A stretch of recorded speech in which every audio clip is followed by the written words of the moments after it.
My earliest influences, of course, were my family. But my greatest influence was my grandmother. And she was my greatest inspiration. And I was truly attached to her apron strings from the time I was a small child. I remember cooking from the time I could stand up because food was so much a part of our lives. And when you come from an Italian family, it really is about the food. It's about the family, it's about the large celebrations, and it really is about that Sunday sauce. We always hear about the Sunday dinner, but every Sunday we had a pot of tomato sauce brewing on the kitchen stove. And as a teenager, my mother had that on the stove every Sunday, and my girlfriends would come in, lift the lid, grab a meatball, and dip some sauce, and those are our memories. My maternal grandmother lived in my backyard. So I went from our backyard to my grandmother's backyard, and it really was a wonderful way to grow up. I have so many cherished memories of that. My grandfather came from Italy. They spoke Italian in their home, and it's the Italian, the tomato sauce. He had a garden. My grandfather had a garden, so everything was fresh, came out of the garden. My earliest memories of the favorite foods were the spaghetti sauce. She canned tomatoes. I helped her can the tomatoes. They had fruit trees, so they made homemade jellies and jams, pies. She was more of a, I would say, a cook than a baker, but she did bake. She baked bread, and she made the most delicious pizza. So I prefer cooking over baking or baking over cooking. I'm asked that so many times. And a lot of chefs or cooks have a preference. I don't have a preference. Cooking, to me, is creativity. It comes naturally because I was in the kitchen with my grandmother so often, and she told me how to do that. We didn't follow recipes. We cook by feel. We cook by smell. We cook by sight. We use all of our senses when we cook. But I love to cook. I also love to bake. But baking they're more about ingredients and measurements. It's more scientific. But I love both. Baking reminds me of my mother. Cooking reminds me of my grandmother. The very first thing that I remember cooking was making the salad. And I actually have a picture of it in my cookbook. That I was, I think, 10. But my mother is standing behind me showing me exactly how to chop that salad, all those vegetables that I know were fresh from the garden. But I know that I was cooking before I was 10 because my mother loved to bake. So I had my hands in the baking, and I was attached to my grandmother. So I would go back and forth from kitchen to kitchen. My family came from Italy. This is my maternal side of the family. My great-grandmother was a professional cook in Rome before she arrived to this country in Pittsburgh, Pennsylvania. And she taught the rest of us how to cook. And I remember her. She was alive until I was 17, so I remember her well. And she spoke in her broken English, but she was a fabulous cook. She could take anything and make it taste good. And my grandfather was also from Italy, and he came to this country when he was 17.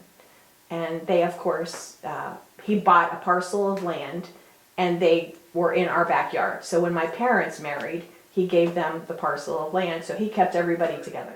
And it was huge.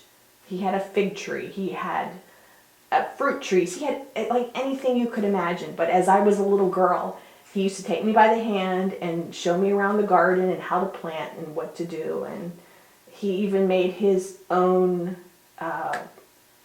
hotbeds. It was fascinating how he did it with glass doors. Talk about inventive. My goodness. The ingredients were fresh.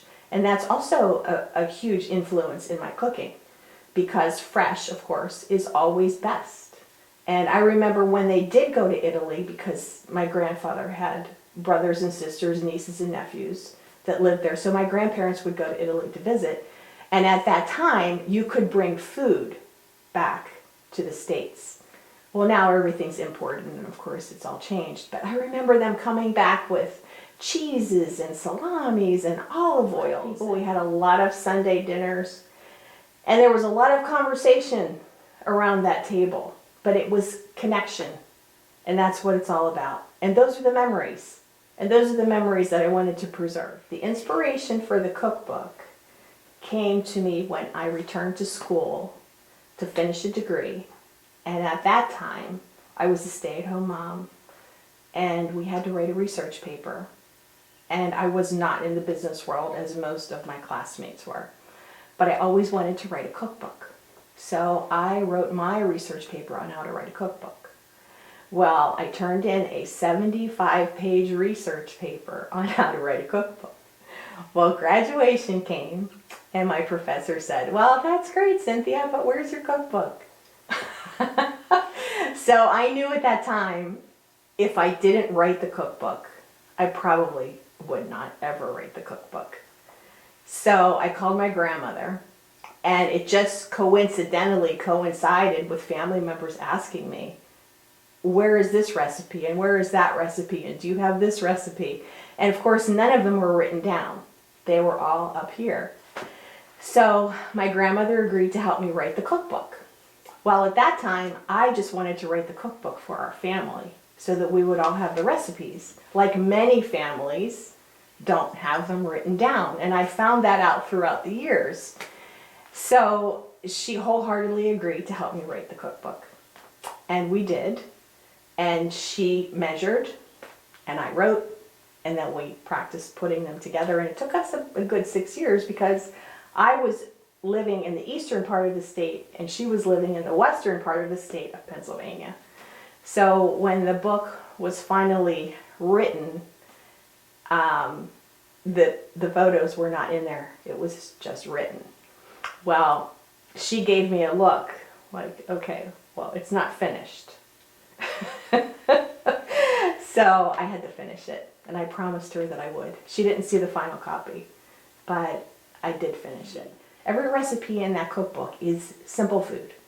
Simple, easy food, but delicious if you know how to prepare it. And Italian food is really peasant food, elevated. Yes. My teaching started shortly after the publication of my cookbook.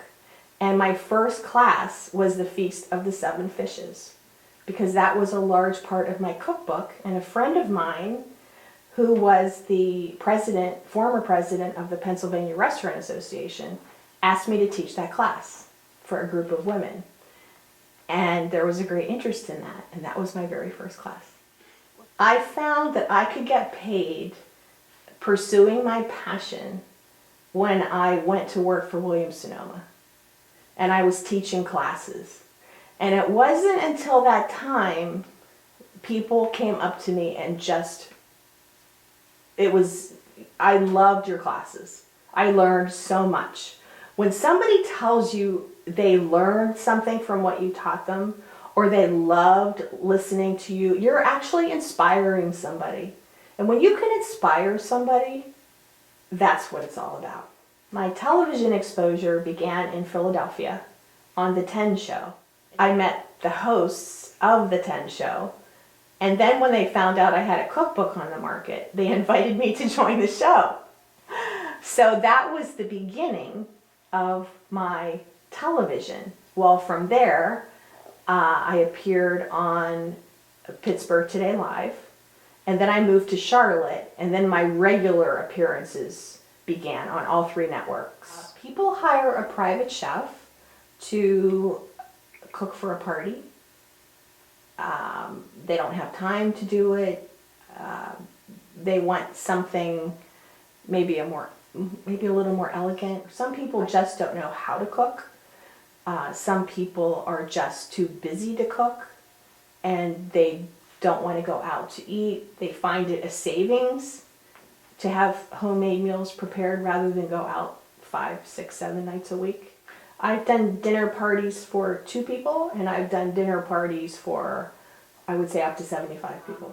And then I've also had clients that I've helped who have had food intolerances. I've taught them how to cook so that they could really help themselves and nourish themselves So that was so gratifying, knowing that they could get through that. When you have a mother that's in a panic and just received test results and they just don't know what to do.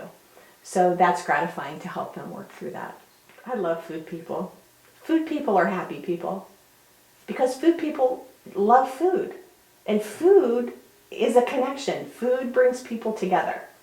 And then when food brings people together, you can forget everything else because then you can connect with somebody at a human level. It doesn't matter what's going on in the outside world. You're connecting as human beings. It doesn't matter if it's Italian food. It doesn't matter if it's Asian food. It doesn't matter what kind of food it is.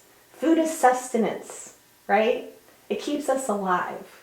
And then you're meeting somebody on that human level. You can talk to them about their family. You can talk to them about their friends. You can talk to them about anything. People will open up to you. And actually, that's my message. That's the message that I want to send out into the world. Connect with the people at the table. Because the food brings those people together. And if the food is delicious, they'll keep coming back.